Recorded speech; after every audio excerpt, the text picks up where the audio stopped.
راننده ماشین بارکش بختیار میگوید هفته چند دفعه در شاهراه دوشنبه باختر روا میکند. به گفتی او بخشی بزرگ این راه اسفالت پوش نیست. راهی ناهموار باعث زود ویران شدن ماشین و افزایش خراجات برای تعمیر آن می شود. ولی بیش از همه بختیار از ضایع شدن وقت شکایت دارد. مشکلی که در همه کی مثال نیست. در رفتن ما اگر دوامناکی رای ما پیش وقت مقصد 3.5 ساعت بود، بازی 5 ساعت دیگه.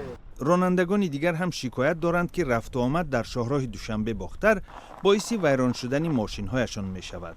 آنها از تأخیر تعمیر و بازسازی این شاهراه ناراحتند. راه بسیار بگردی خداوی چی میکنه و خداوی ریمان میکنه. خیلی چقدر پستی داره تمام اسفال نداره. ماشین چیکار میکنه؟ خیلی پراغ بزنه. بعضی جاهاش ولی شده بعضی جاهاش امارات است. 400-500 تومان فقط برای قسمت احتیاطی ماشین در یک ماه. شاهراه دوشنبه باختر یکی از مهمترین راههای داخلی تاجیکستان بوده. آن را در یک شبانه روز تا 10,000 ماشین عبور می کنند.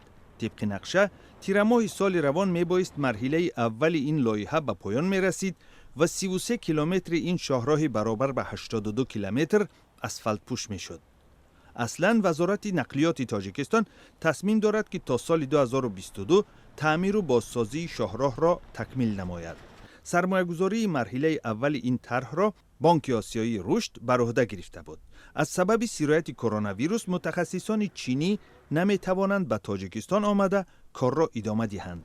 از این رو اجرای برنامه به احتمال زیاد تأخیر می یابد. در ماه اکتبر البته یک قسمتش هم ممکن میتونیم ما چی کنیم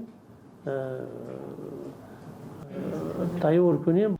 با تکمیل شدن بازسازی شاهراه دوشنبه باختر، رفت و آمدی با سرعت میان پایتخت تاجیکستان و جنوب این کشور تامین شده، شبکه راههای اروپا با شبکه راههای آسیا پیوست می شوند. این راه نزدیکترین از دوشنبه به افغانستان و چین است. سال گذشته رسانه‌های تاجیکستان نوشته بودند که حکومت جمهوری می‌خواهد حرکت در شاهراه دوشنبه باختر را پلکی کند، ولی سرپرستان این لایحه موافقت نکردند.